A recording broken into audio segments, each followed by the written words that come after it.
তোমারে না পাইয়া ভালোই হয়েছে। তোমারে পাইলে মনের ভিতরে ভয় হইত যদি হারাইয়া ফেলি। ওই দিন চোরটা একটা শিশু মনে কষ্টের এখন দাও দাও করে জ্বলছে, কিন্তু পৃথিবী কেউ দেখেনি। মনটা না পাথর হয়ে গেছে। আপনার কাছে বন্ধুত্ব মানে কি? আমার কাছে বন্ধুত্ব মানে একে অপরের প্রতি ভালোবাসা, শ্রদ্ধা আর সমর্থনের ভিত্তিতে গড়ে ওঠা একটা সম্পর্ক, যেখানে বিপদে একে অপরের পাশে থাকে, মনের সব কথা খুলে বলে এবং বিপদে মানসিক সাহায্য করে।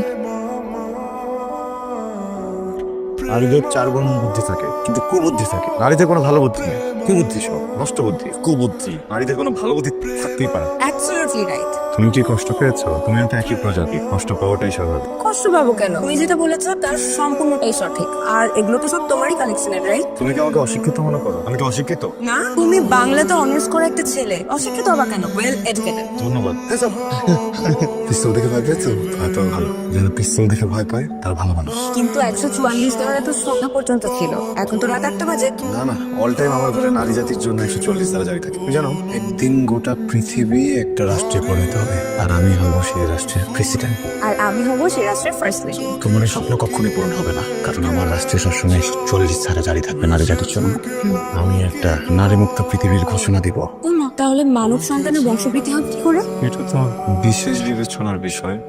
আমি কেন ভাববো? আমার তো একজন মন্ত্রী থাকবে, আমার মন্ত্রী ভাববে। একদম ঠিক বলেছো, এটা তো তোমার ভাবনার বিষয় না, তোমার হয়ে তোমার মন্ত্রীরা ভাববে। আজকে যেহেতু তুমি তোমার বাসায় 144 ধারা জারি করেছো, আজকে রাতের ডিনারটা তুমি, আমি আর বাবা মিলে একসাথে করবো। চলো একসাথে ডিনার। কি সমস্যা? বন্ধ। কিসের গন্ধ? মেলেকের বন্ধ। কি? এই ফোবিয়াটাই তোর মাথা থেকে তাড়াতে পারছি না। মানুষের বুকের ভেতর কিছু কষ্ট থাকে, কষ্টগুলো কাছের মানুষদেরকে বলতে হয়। আমি জানি পারতি তুমি তোমার মার জন্য অনেক কষ্ট পাচ্ছ, বিশেষ করো তোমার মাও তোমার জন্য অনেক কষ্ট পাচ্ছে। না না, কষ্ট আমার মা আমাকে মনেও নাই। আমার বয়স তখন 7 বছর, ছোট্ট একটা শিশু। মা করে চিৎকার করছিলাম। আমার মানে সেদিন আমাকে জঞ্জল মনে হয়েছিল, তার তার নতুন জীবনে আমাকে বোঝা মনে হয়েছিল। ওই দিন ছোট্ট একটা শিশু মনে কষ্টের এখন দাও দাও করে জ্বলছিল, কিন্তু পৃথিবী কেউ দেখেনি। মনটা না পাথর হয়ে গেছে, পাথর হয়ে গেছে। কষ্ট নাই, মনে কষ্ট নাই, মনে কষ্ট নাই। মার কোনো কোনো কষ্ট বহন করা অনেক কঠিন, কিন্তু নতুন করে আবার স্বপ্ন দেখতে হয়। আর সব নারী একই রকম হয় না ফারতে। সব স্বপ্নের একরকম, আমার মনে হয় সবগুলো একরকম, সবার রঙে, সবার মন এক, বিষাক্ত সবগুলো না একরকম, বিষাক্ত মন সবার সবগুলো একরকম, সবার মন এক।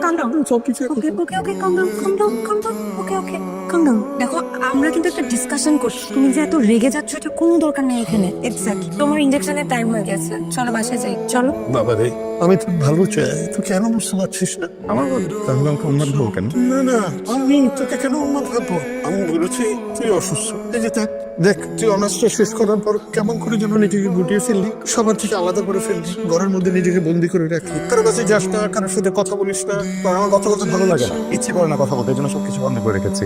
আমি না শিখে ফেলেছি, যেখানে ভালোবাসা সেখানে কষ্ট, সেখানে প্রতারণা, সেখানে বিশ্বাসঘাতকতা। না না, সব ভালোবাসা একরকম না। তোর মা চলে গেছে, আমি তো এখনো আছি, আমি সারাক্ষণ তোর সাথে আছি। আমি তোকে আগলে রেখেছি, তোর সমস্ত চাহিদা আমি পূরণ করেছি না? বল। টাকা, টাকার চাহিদা, টাকা দিয়ে কি সব চাহিদা পূরণ করা যায়? তুমি ওই সময় টাকা দিতেছে না, সময় দাও না, সবসময় ব্যবসায় দাও। মাকেও সময় দাও নি, এই জন্য মা চলে গেল। আমাকে সময় না দিলেও আমি যেতে পারি না, সবাই চলে যায়, আমি পারি না। আমার মনে হয় যাওয়ার জায়গা নেই। আমি জানি আমি ভুল করেছি, আমি তো মার সাথে অন্যায় করেছি। তোর মাকে আমি সবাই দিই, ব্যবসাকে বরত্ব বেশি দিচ্ছি। এই ভুলের জন্য আমি তো বেঁচে ক্ষমা চাই। আমাকে একটা সুযোগ দিন, একটা সুযোগ। তুই যদি না থাকিস তাহলে আমার এখন কিছু। তুমি একটু ওয়েট করো, আমি আসছি। আমাকে 5-6টা গোলাপ দেন, ভালো লাগবে না। তুমি ফুল পছন্দ করো, এই সবগুলো ফুল তোমার জন্য। তুমি শহরে জন্মেছ, শহরে বড় হয়েছ।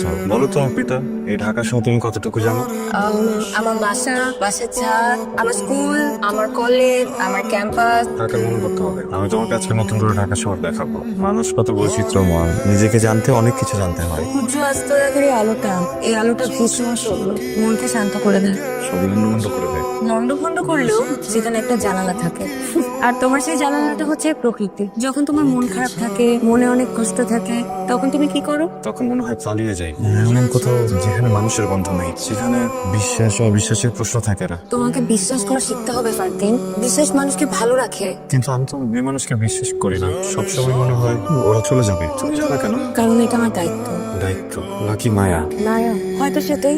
মায়া পৃথিবীর সবচেয়ে সুন্দর অনুভূতি। মায়া সম্পর্কে গভীর হতে পারে। হবে না, এই শহরের প্রাণীগুলো মানুষ হবে না। দেখেছো রাতের ঢাকা কত সুন্দর, রঙে কি অপরূপ বিন্যাস। তুমি জানো ছোটবেলা থেকে জানতাম মানুষ মারা গেলে নাকি আকাশের তারা হয়ে যায়, দিনভর ঘুমায় আর রাতভর জাগে। চলো এখান থেকে যাওয়া যাক। কি রাতের ঢাকা সুন্দর না? আগে কখনো বের হয়নি, ভালোই তো লাগছে।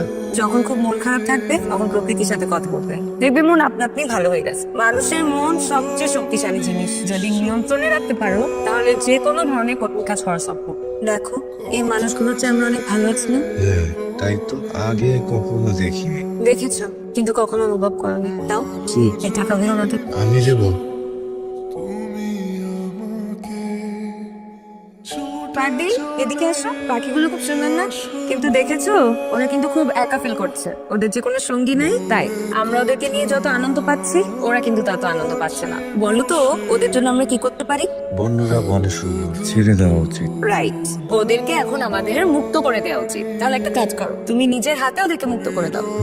কিন্তু যদি কিছু মনে করে বাবা চাচা।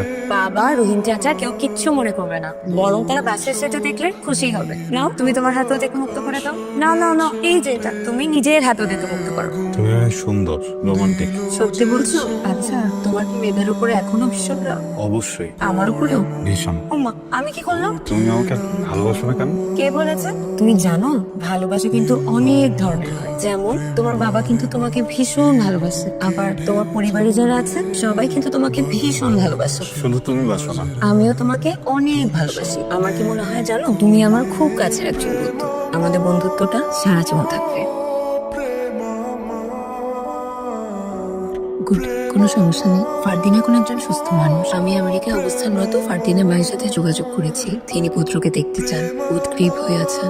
আকরাম সাহেবের আপত্তি না থাকলে তিনি ফারদিনকে আমেরিকায় নিয়ে যাবেন। আজকে আমি তোমাকে দুটো ভালো সংবাদ দিব। এর মধ্যে প্রথমটা হচ্ছে তোমার ডায়াগনোসিস রিপোর্ট একদম পজিটিভ, তার মানে তোমার যত প্রবলেম ছিল সব সলভ। আর দ্বিতীয় ভালো সংবাদটা হচ্ছে আমার তোমার মার সাথে কথা হয়েছে, উনি তোমার সাথে দেখা করার জন্য ব্যাকুল হয়ে আছেন। আমি তোমাকে বলেছিলাম না কোনো মা তার সন্তানকে ফেলে দিতে পারে না, উনি আসলে তোমার বাবাকে একা করতে চান না। আমি জানতাম না তুমি একজন ডক্টর। তুমি আমার জীবনে পরিবর্তন এনে দিয়েছো, এই পৃথিবীর প্রতি, নারীদের প্রতি আমার মানসিক পরিবর্তন এনে দিয়েছো। আমি না কখন কিভাবে যেন তোমাকে ভালোবেসে ফেলেছি। অর্পিতা, আমি তোমার পাশে থাকতে চাই, আমি সারা জীবন তোমার হয়ে থাকতে চাই। ফারদিন, আজ আমার বড় সাফল্য তোমার সুস্থ হয়ে ওঠা। আমার চ্যালেঞ্জ ছিল তোমাকে সুস্থ করে তোলা। বহুদিন আমরা খুব কাছাকাছি ছিলাম, আমরা একসাথে অনেক ভালো সময় কাটিয়েছি। তোমার মতো এত সুন্দর মনের মানুষ পৃথিবীতে খুব বেশি পাওয়া যায় না। তোমার ভালোবাসা আমি আজীবন বুকের ভেতর লালন করব। আমি একজন ডক্টর, তোমার মতো মানুষদের সেবা করা আমার কর্তব্য। আমার পেশা, তুমি তোমার বন্ধু, আমরা আজীবনই বন্ধু হয়ে থাকবো। এই কথাগুলো আমি তোমার চোখে চোখ রেখে বলতে পারবো না, তাই চিঠি ভাষা লেখা। অর্পিতা।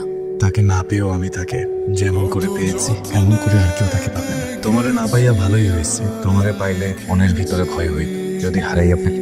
আমার ভাগ্যে না থাকলেও তুমি সব সময় আমার হৃদয়ে থাকবে। একটু ফোনটা তুলি। হ্যালো, আপনি অনেক বেশি, একটু কথা বলা যাবে? জরুরি কিছু? পেশেন্ট আছে। অনেকদিন প্রকৃতি দেখা হয় না, আপনি ফ্রি থাকলে আগামীকাল কোথাও যেতে চাই। আপনি কি নদী দেখার জন্য আমাকে এখানে নিয়ে আসছেন? না মানে নদী দেখার জন্য এখানে নিয়ে আসছেন না কিছু বলবেন? আপনার কাছে বন্ধুত্ব মানে কি?